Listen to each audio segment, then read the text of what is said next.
la famille, tranquillou, j'espère que vous allez bien. La MIF, sans faire des discours d'hommes politiques qui préparent leur speech pour l'élection présidentielle, franchement, honnêtement, depuis hier, il y a vraiment un ras-le-bol national de tête de doigt de pied. Aussi bien pour les rebeux que les renois, que les musulmans, que les athées, que les juifs, que les bouddhistes, que les portugais, que les armoires, que les tiroirs, que les placards. Tout le monde ne peut plus se blairer. Et là, monsieur fait oui, venez, Wallah il-Hadim, on va le signaler, la tombe de ma grand-mère, force et honneur en avant. Eh poto, avec moi, t'es pas tombé sur un os, t'es tombé sur un sac d'os. À chaque fois que tu essaies de mordre quelque part, tu vas te casser les dents. Et comme dirait Mohamed Zouanzouin, bouge pas, je m'occupe de toi.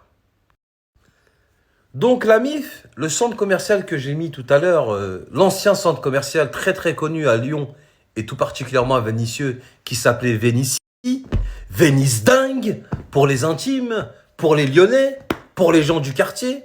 Et ben la sœur de tête de doigt de pied avait une auto-école là-bas, et elle a volé tous les gens de son quartier, tous les dossiers, ramassé le fric, et personne n'a pu passer son permis de conduire.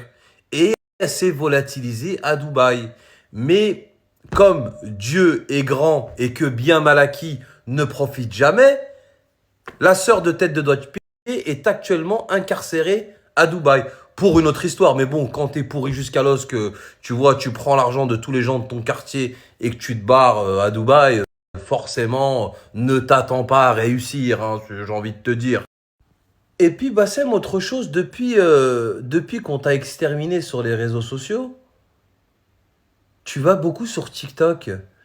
Mais c'est pas toi qui disais la tombe. Et en parlant de sourate, hier, t'as dit dans ton groupe de merde, oui, lui, il sait faire quoi? Hein? Je suis là, moi au moins, je le récite. Lui, qu'est-ce qu'il sait faire?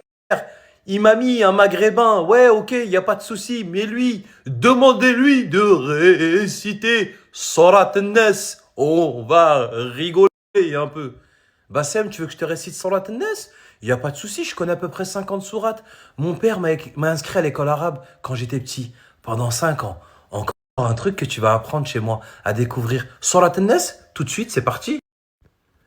Bismillah ar-Rahman ar-Rahim. قل أعوذ برب الناس ملك الناس إله الناس من شر الوسواس الخناس الذي يوسوس في صدور الناس من الجنة والناس.